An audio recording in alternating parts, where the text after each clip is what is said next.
mind or consciousness is that it is, at all times, nonlinear. Awakeness in its pure form, as opposed to what we are aware of, is essentially a nonlinear, non-local reality. This means that that faculty, that awakeness, whereby every higher life form, human or otherwise, is conscious, is essentially nonlinear, omnipresent, and is not bound by space or time. As a nonlinear reality, space and time does not confine or limit mind or the potential of mind. In this sense, the total number of minds in the universe is one. There is one awakeness, one light of consciousness shining throughout the universe and through every individual. In this sense, the individuality of a human or of an extraterrestrial life form is a window or an opening through which the unbounded mind is shining. The fact that we identify this awakeness with our ego, with our thoughts, with our perceptions, is actually a delusional state. And the actual nature of mind, regardless of how we may understand it, is that it is beyond space and beyond time, and therefore it is omnipresent and it is eternal. This is the fundamental aspect of the existence of every higher intelligent life form. By becoming aware of just awareness, becoming conscious of the depths of silent consciousness, an individual can awaken to the nonlinear or unbounded aspect of themselves.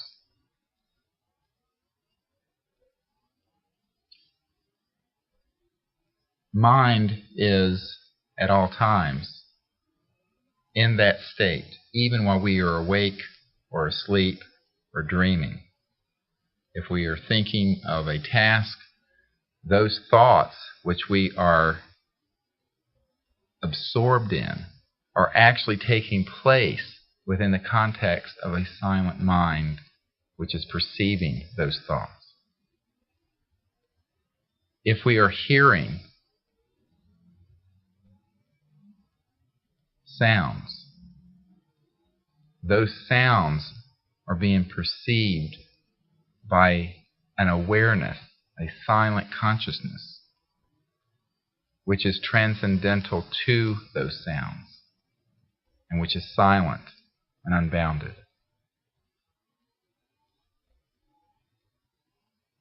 Mind, therefore, is, in its essential nature, a singularity, and it is not a divisible reality. There are not pieces of mind functioning in different individuals. There are unique individuals which share this oneness of mind. Awakeness, then, pure consciousness, conscious intelligence, pure spirit, call it what you wish, is this aspect of every conscious, self-aware, intelligent life form, which is a gateway to the nonlinear universe. By recognizing the non-local nature of mind, the nonlinear, unbounded nature of mind, and by experiencing that state, mind in its pure, silent state. One can perceive anything, anywhere, at any point in time or space. This is the basis for so-called remote viewing. It is also the basis for telepathy, for precognition, and precognitive dreams. In the event of precognitive states, they can take place because an individual is accessing mind, and since mind in its pure form is not bound by space or time, one can perceive an event in the future at a distance, in the current state of time we call now, or in the past, because mind is really independent of space or time, but can access any point in space or time. Understanding this basic reality of awakeness, of mind or consciousness, enables an individual to begin to experience that state and then to be able to apply that experience and to access non-local mind, and through that any point in space or time. In this way, an individual may be sitting in their home and be able to perceive an event taking place in another part of the city, on another part of the earth, in another part of the solar system, or another part of the galaxy. Moreover, this can take place in any point on the spectrum of time.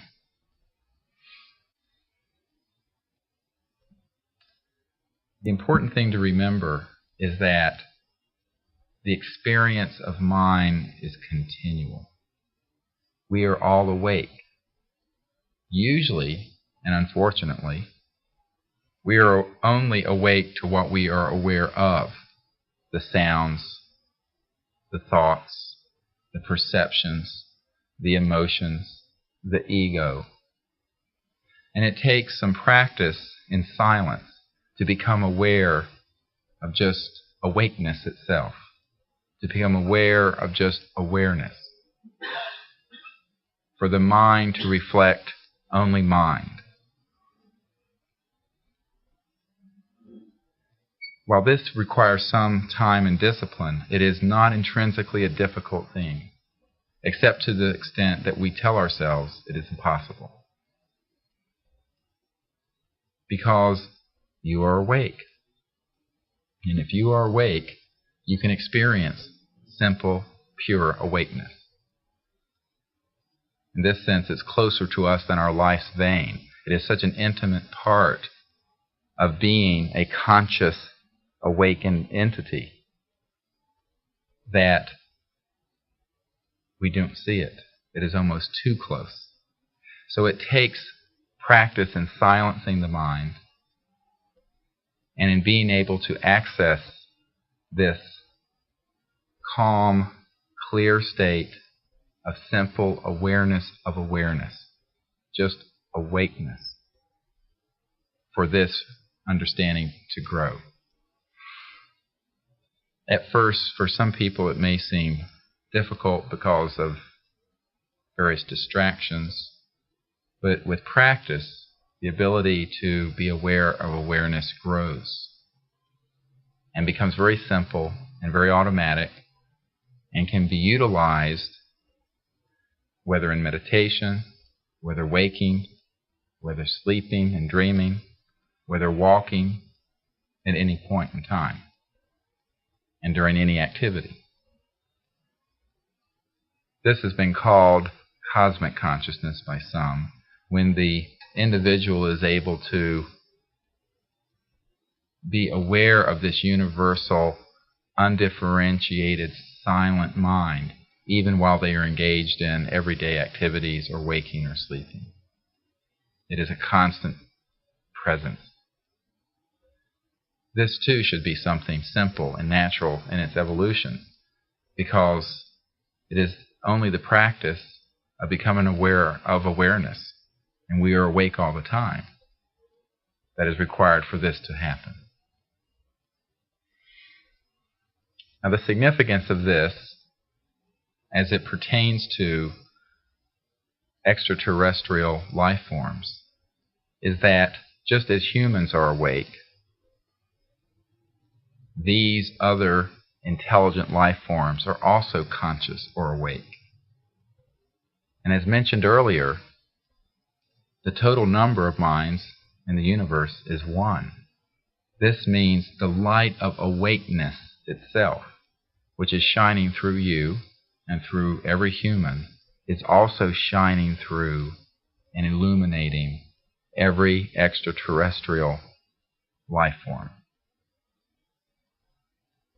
In this way, we understand that we are really all one people, that there is one mind shining through all of us.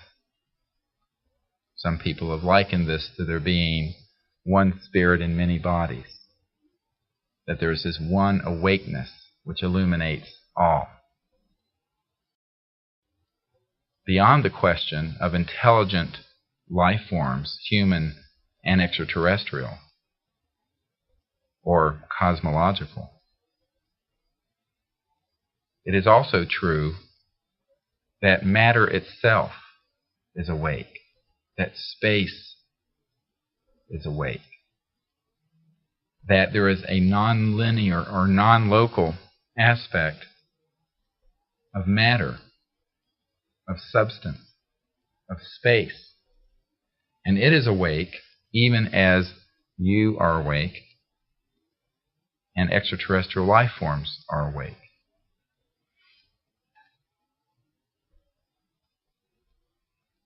The old saying, all this is that, refers to this reality.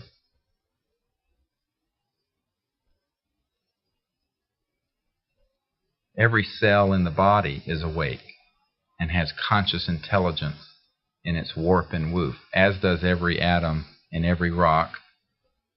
The entire universe is conscious. So as you stare up and look at the sky filled with stars, see that it is awake even as you are awake. The earth on which you walk is awake even as you are awake. It is all conscious. It is all, in its most fundamental aspect, consciousness and awake. This becomes very significant in terms of a research tool with the CE5 initiative, because these extraterrestrial life forms which have found their way to our corner of the galaxy are not only awake even as you and I are awake, but they have evolved technologies which assist their ability to interface with consciousness or mind. By virtue of being starfaring peoples, they are able to move and communicate beyond the light speed or the barrier of light. And in transcending the barrier of light have come discoveries that involve the interface between technology or machine and consciousness. This has been called consciousness-assisted technology and technology-assisted consciousness.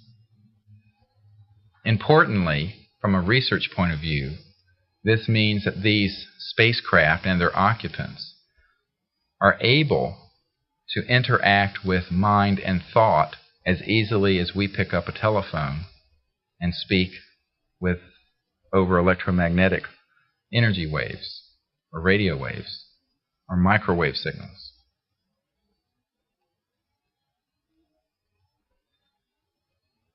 The ability to interface with thought, directed thought, which is emanating from a source of non-locality, is very specific in their technology. But the important point here, unless the spacecraft is within line sight of where you are located, is that the individual attempting to establish a point of communication with these extraterrestrial spacecraft is that they access non-locality. They access non-linear mind, this holographic aspect of mind which is beyond time-space, and then operating from that level to be able to have specific thought sequences that direct these spacecraft to your location. We call this coherent thought sequencing. The ability to, from a coherent state of nonlinear mind, to sequentially, in the way of thought, show the extraterrestrial life forms and their spacecraft where you are located on the planet, and in which solar system, and in fact in which galaxy.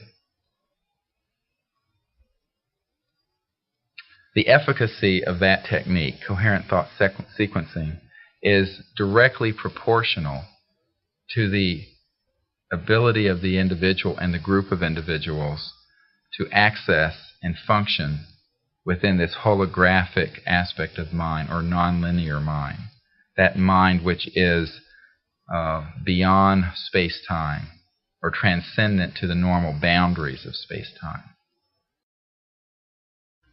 For that reason, coherent thought sequencing, as it is here discussed, as a tool for primary vectoring of spacecraft from deep space or other sources on the Earth to a research site, begins when the individual and the group access this coherent state of mind, which is silent and which is awareness of awareness, beyond time and beyond space. And from that point is therefore accessing, as it were, the universal operator, the universal aspect of mind, which, while being omnipresent, allows for time and space to be annihilated as barriers to perceiving or to communicating.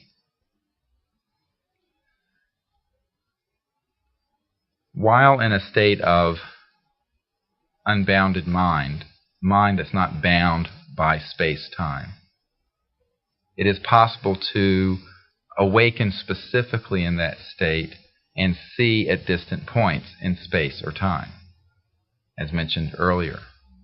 In this way, an individual or an entire research team can be out in the field, access non-local mind, and specifically see spacecraft at some point in space or at some point in time or space-time.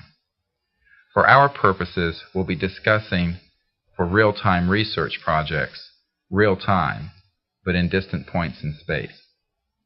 These can include various places in our solar system, around the Moon, around Mars, around the Earth and near-Earth orbit, in underground or underwater facilities on the Earth, and other locations. While in the state of unbounded mind, an individual or group, or at least more than one individual, may see an extraterrestrial spacecraft or life form at some point in space. It may be on the other side of the galaxy. It may be within our solar system, or it may be very near to the research site, but invisible to the naked eye. In other words, on the other side of a mountain, what have you. It's important when that event occurs that the individual connect politely with the extraterrestrial life form or life forms, ask permission to go within the craft, and then invite them in a spirit of oneness and of peace to follow you as you show them precisely where you are located. This is when you coherently sequence thought and show them your precise location. For example, if you are located in Denver, Colorado, you would show them our Milky Way, the galaxy, and its spiral arms. You would show them our star system, the Sun, on one of the outer spiral arms.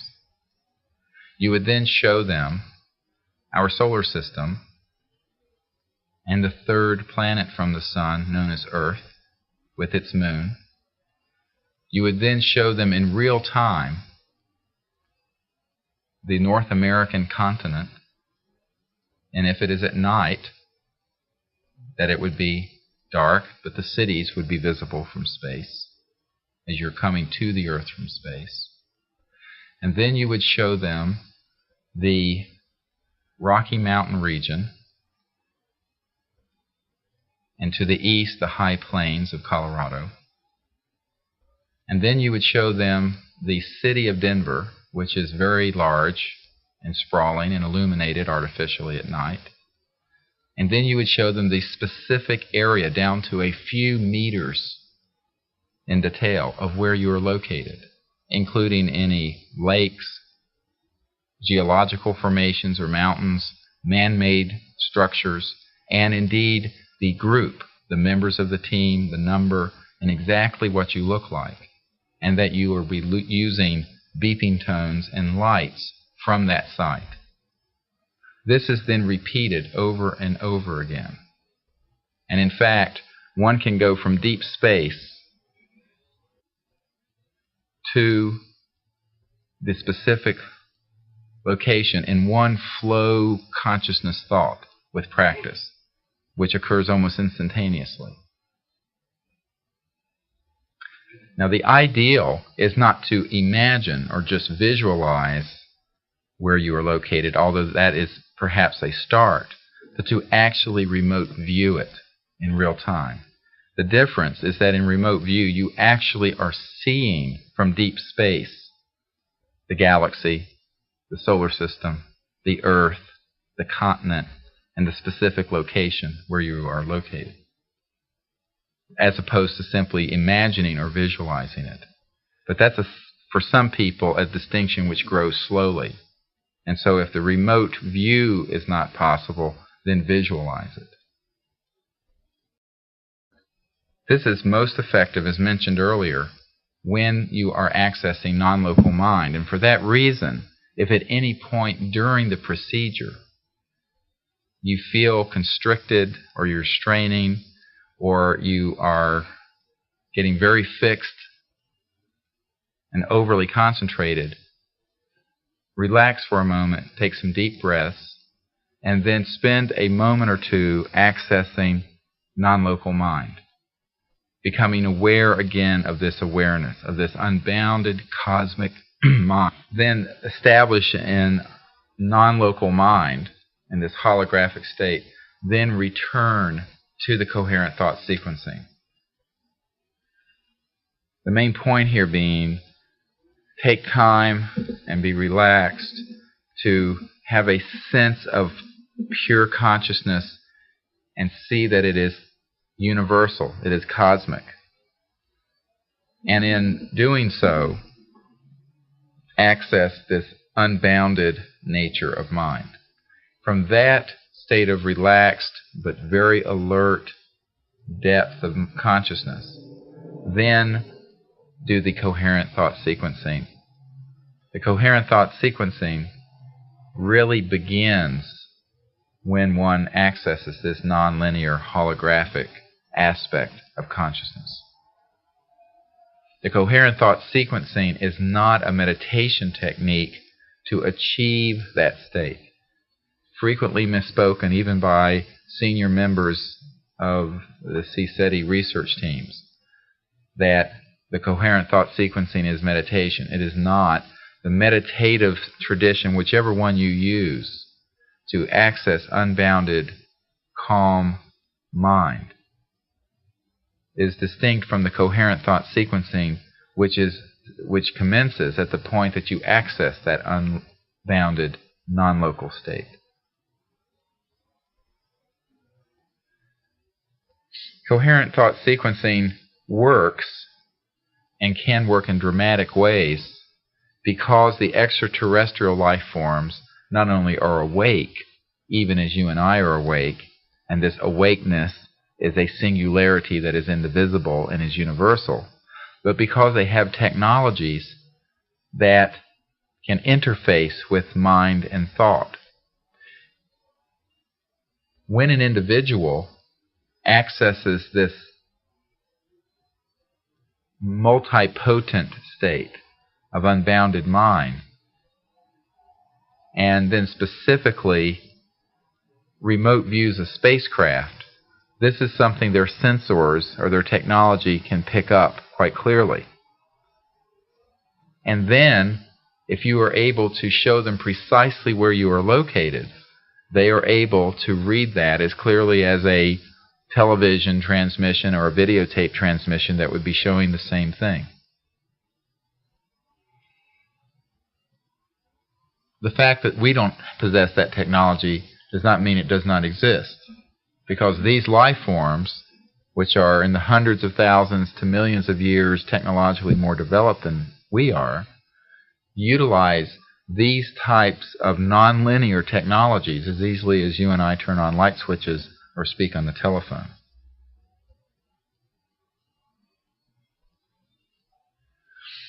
There is another important part of experiencing non-local mind, or another aspect, which is central to the functioning of a CSETI research team. And that is by experiencing universal mind, by experiencing calm, non-anthropocentric, transcendent consciousness, free of the constrictions of linear space-time, of thought, of perception, of ego. One becomes very familiar with just pure consciousness, and therefore establishes the ultimate basis for a relationship with non-human but conscious life forms. Because no matter how diverse they may be, they are conscious and intelligent, and as such are one with you on that basis. In addition, some of the unusual manifestations of these extraterrestrial life forms, which could be startling to humans, is tempered by the experience of unbounded mind. Because of its universality, and because it establishes the individual in a state that is quite beyond fear and other linear interferences, it serves as a very important way for the individual and the group to function in a calm and coherent way while an extraterrestrial spacecraft is landing or during an onboard meeting.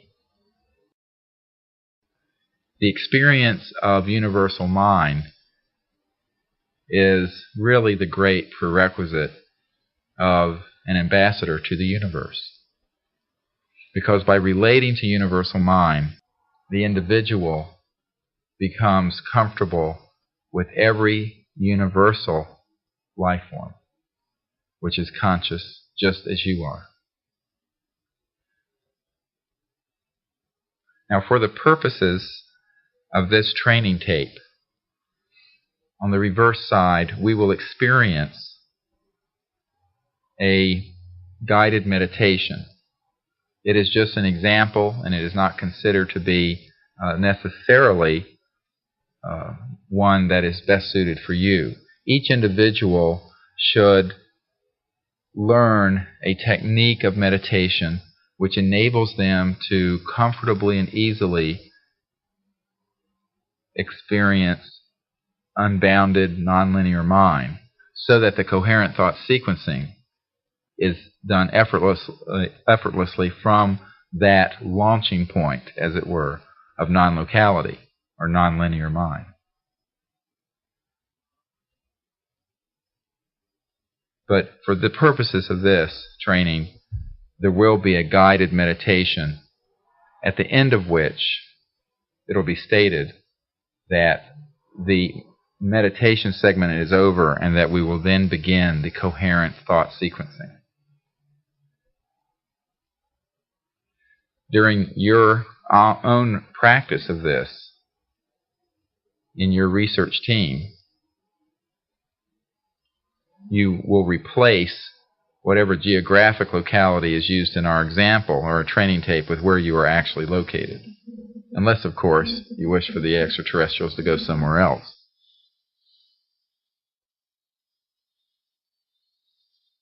We hope that won't be the case. Through all this, the most important thing to always return to is the simple idea that you are awake, and by becoming aware of just awareness, of that pure awakeness, that is becoming aware of that universal state of consciousness that is nonlinear. And that this is really a very simple thing to achieve. And do not make it difficult. To the extent you try too hard and make it difficult, to that extent it becomes difficult. It's important also not to try to resist thoughts or to push thoughts out of your mind or to resist sounds or other sensations. If you have a thought that is on another subject, or you become aware of sounds in your environment, acknowledge them and then let them go. And you may use them as a reference point for becoming aware of that whereby you perceived that thought. And in that sense, they can be an instructive gift. Because as the thought or the sound which you perceived arises, you can use that to say, oh, well, what is that awakeness that is perceiving that sound or thought? And then look deeply into that awareness, that quiet consciousness. This sort of silent observing of mind can be done anywhere and under any circumstances. You may even observe your breathing, and by simply observing the breathing, become aware of that awareness whereby you are making the observation. And look deeply into that awakeness, that consciousness, whereby you can perceive your own breath.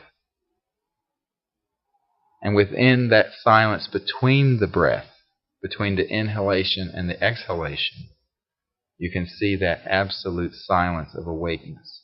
There are many techniques, but do not perceive a thought or a sound or your breathing or other sensations as distractions to become anxiety-ridden over or to resist or to strain. If you're straining or if you're resisting these sort of things, then you are constricting the mind and not expanding it.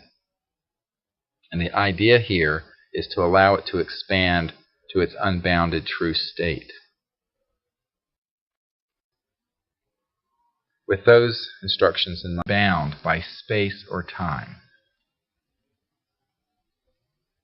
As a nonlinear reality, space and time does not confine or limit mind or the potential of mind.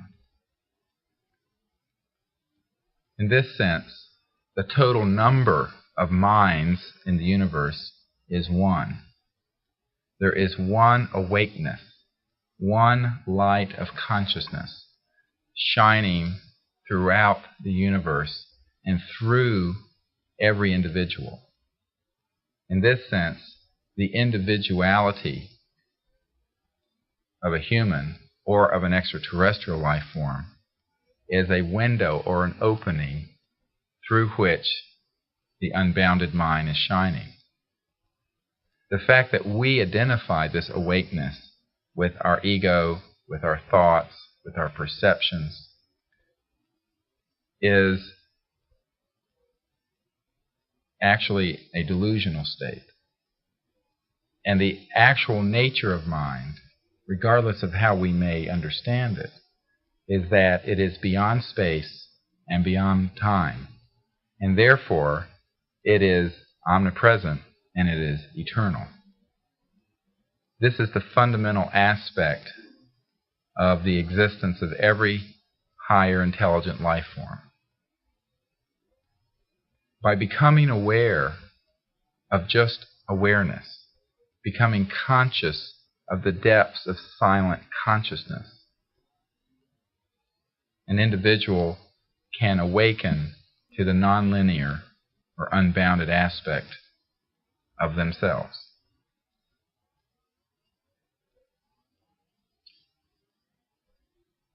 Mind is, at all times, in that state, even while we are awake or asleep or dreaming. If we are thinking of a task, those thoughts which we are absorbed in are actually taking place within the context of a mind or consciousness, is that it is, at all times, nonlinear. Awakeness in its pure form, as opposed to what we are aware of, is essentially a nonlinear, non-local reality. This means that that faculty, that awakeness, whereby every higher life form, human or otherwise, is conscious, is essentially nonlinear, omnipresent, and is not a silent mind which is perceiving those thoughts. If we are hearing sounds, those sounds are being perceived by an awareness, a silent consciousness, which is transcendental to those sounds, and which is silent and unbounded.